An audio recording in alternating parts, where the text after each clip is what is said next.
Davis was the head of a Pentecostal sect, the Pentecostal Baptist Church of God sect. All of this, you will never find all the answers. There's too many pieces to the puzzle.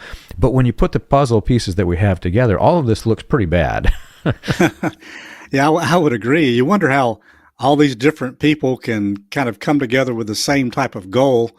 And it's almost like they conspired together secretly, then came out and spread this throughout the nation. So, yeah. So Smith was right after, Lemke didn't have any chance of winning the presidency against Roosevelt. He began that new organization, a nationalist organization called the Committee of 1 Million, I think you mentioned, and they soon declared a nationalist goal of union busting. And Smith toured the country. Smith was a great speaker, toured the country denouncing the unions, the CIO, and helping to break strikes, that were going on. And he actually inherited Coughlin's radio network after that priest was silenced because of the licensing rules. And he continued those crusades against the internationalist Roosevelt, and then eventually moved his operation to Detroit in 1939. And that's where Henry Ford comes in. And Smith claimed it was Ford who introduced him to anti-Semitism through the pamphlet, The International Jew, as I mentioned. And Smith made friends in Congress. There was a few persons in Congress, and one was Robert Rice Reynolds. Reynolds wanted to build a wall around the country to keep out immigrants, kind of like what we're doing today, building the wall. But I do agree that, people that are just pouring into the country that's not a good thing. But back then, people just didn't pour into the country. They were more sympathetic or obeyed the laws more or less, and they came legally versus the way they pour in today. But yeah, they wanted to build a wall. So, and Hoffman was another person, Claire Hoffman. He was part of it too. And Hoffman reassured Americans, many of us doubt that Germany wants more than has been asked through the ages by every people, by every nation, which has found itself with territory too small. He said, Hitler and Mussolini have a date with destiny. It's foolish to oppose them, so why not play ball with them? So, they were very sympathetic to those fascist governments, for some reason. And I do not understand, why in the world, with all the evil that, came out of Hitler's government, why they would even be sympathetic to it. But Smith began publishing a paper. Here we have The Cross and the Flag, which espoused a vision of Christian nationalism in 1942. And he founded his own political party, America First, and opposed America's involvement in World War II.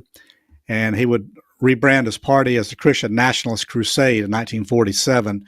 So now we're coming into the age of what we were talking about. So, yeah, he was very much a Christian nationalist, and he was promoting these organizations, trying to, declare that America was a Christian nation, and we need to, get everything out that's unchristian and have it as only maybe the white Christian Protestant people as the rulers of this nation. And that's really the key, trying to make it a white Christian nation. That was the theme that was being spread by the Klan. And so there are significant questions as to whether or not Gerald L.K. Smith was in the Klan. We find no evidence of it, except for when he was working with Wesley Swift. They asked Swift in the newspapers whenever the Klan was being rebirthed. They asked him, who is the leader of this group? And Swift denied it, even though it's very clear that Swift was one of the key organizers. He didn't name Roy Davis or William Upshaw, but there was one quote where he said that Gerald L.K. Smith is leading the group or leading the charge. I can't remember his exact phrase.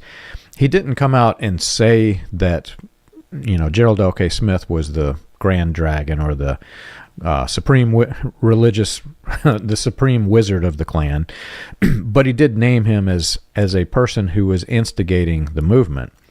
And when I first read that, I thought, okay, well, that means that Smith is probably the imperial wizard and that his right-hand man is Wesley Swift.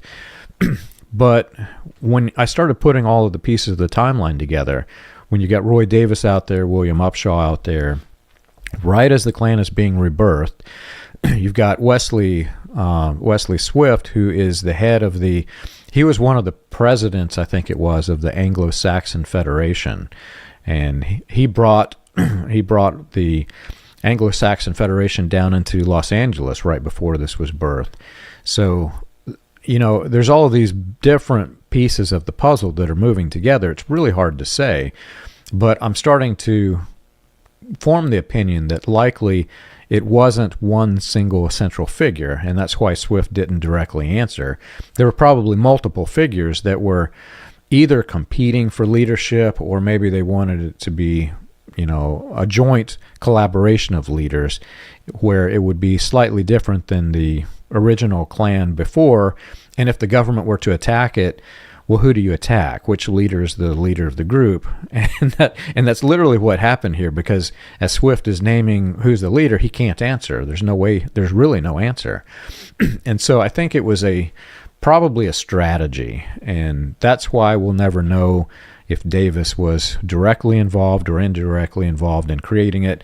All we know is that Davis was there right as the Klan was created. Upshaw was there right as the Klan was created. And it wasn't long after this that the connection between William Branham and the elite in the LA, Palm Springs area, it wasn't long after that until he was brought in. And he was this no-name minister from Indiana. Like, how was he even connected? How do they even know his name? And it was because of this connection, this collaboration between politics, religion, Christian identity, Christian nationalism, and most importantly, Pentecostalism. Yeah, and getting back to Smith there, he was all about Christian nationalism. So around 1942, he actually tried to run for office, which a lot of these men did try to get into office to gain political power, but maybe for the good, Smith never was successful in gaining an office that put him in power. He had a lot of power himself just by speaking around the country with the people, but definitely didn't get into office so he could, affect changes in government. But he ran for the Michigan Senate seat as a Republican in 1942, and the opposition really wanted to oppose him because they didn't want him to be in office. So they ran a Judge Homer Ferguson to challenge him. And Smith's run ended in failure. Ferguson won the primary by 2-1, but about 100,000 people voted for Smith. And then right after that, he launched that America First Party and attempted to recapture the success of the isolationist America First Committee. So America First Committee was all about keeping America within its own bounds and not getting engaged with foreign countries. And, it's all about America first. Their platform was fighting communism, deporting immigrants to create jobs for America, raising tariffs, ending all immigration, just protecting the interest of white Americans. And in 1944, the members of that party even endorsed sterilizing and deporting all Jews. So there was some pretty aberrant thoughts back in those days. And so it was during the 40s, right after these runs for the senator and Senate seat and all that Smith became very openly racist and anti-Semitic. People in these ideologies, they eventually get radicalized.